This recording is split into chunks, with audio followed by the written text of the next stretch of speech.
Tandis que le roi était assis à sa table, mon art exhalait son parfum, mon bien-aimé est pour moi comme un sachet de myrrhe qui repose entre mes seins. Cantique des cantiques, 1, 12, 13. La voix du Seigneur amène le calme dans l'âme troublée et lui rend l'assurance qu'il est dans son cœur, assis à sa table. Elle s'était laissée absorber par les révélations dont elle avait été l'objet, résultat immédiat de son admission dans les appartements royaux. Et les fils de sa mère ne lui avaient point ménagé leur blâme. Jugement, condamnation, bruit des langues lui avaient fait craindre d'avoir fait fausse route. Et dans l'agonie de son âme, elle s'était tournée vers lui. La laisserait-il errer, sa faiblesse même et sa sûreté, car elle le sait bien, elle ne peut compter que sur lui pour marcher sur le chemin où même les insensés ne peuvent s'égarer s'il est avec eux. Ésaïe 35, 8. En réponse à sa prière, le bien-aimé lui rappelle la promesse dont elle a été l'objet. N'a-t-il pas promis de la conduire? Il lui rappelle sa présence.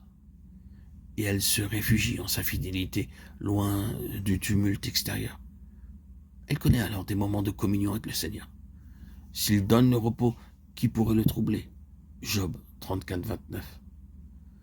Durant ces instants de communion bénie, son art, l'emblème de l'humilité, une grâce que seule la présence divine dans le cœur rend possible, son art répandait son parfum.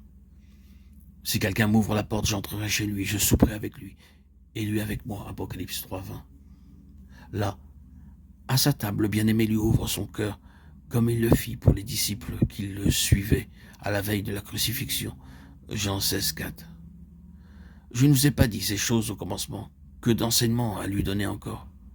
Mais au début, il ne pouvait que lui dire « Suis-moi » pour l'attirer hors du cercle des intérêts et des occupations terrestres, préparation nécessaire avant qu'il puisse montrer le chemin où l'âme apprendra à le connaître toujours plus, toujours mieux.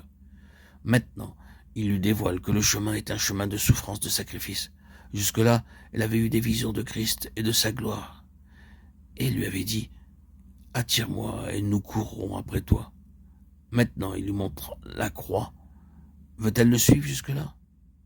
Il semble qu'il lui demande, comme aux disciples, « Pouvez-vous boire la coupe que je dois boire et être baptisé du baptême dont je dois être baptisé ?»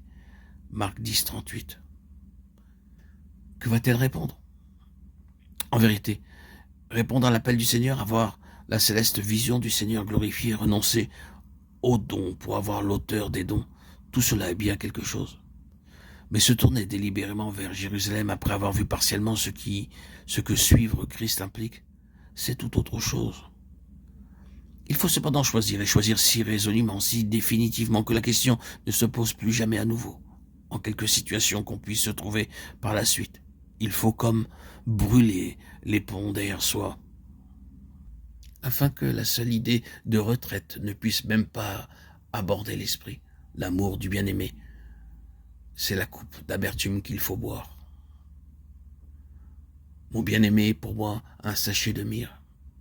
Il lui faut connaître le Seigneur crucifié avant que de connaître le Seigneur glorifié.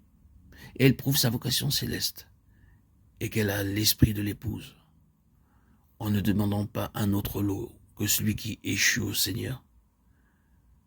Elle le suivra coûte que coûte, et elle presse sur son sein le sachet de myrrhe en disant « Mon bien-aimé est pour moi un sachet de myrrhe », comme une grappe de cyprès dans les vignes d'En-Gedi, Cantique des Cantiques 1, 14.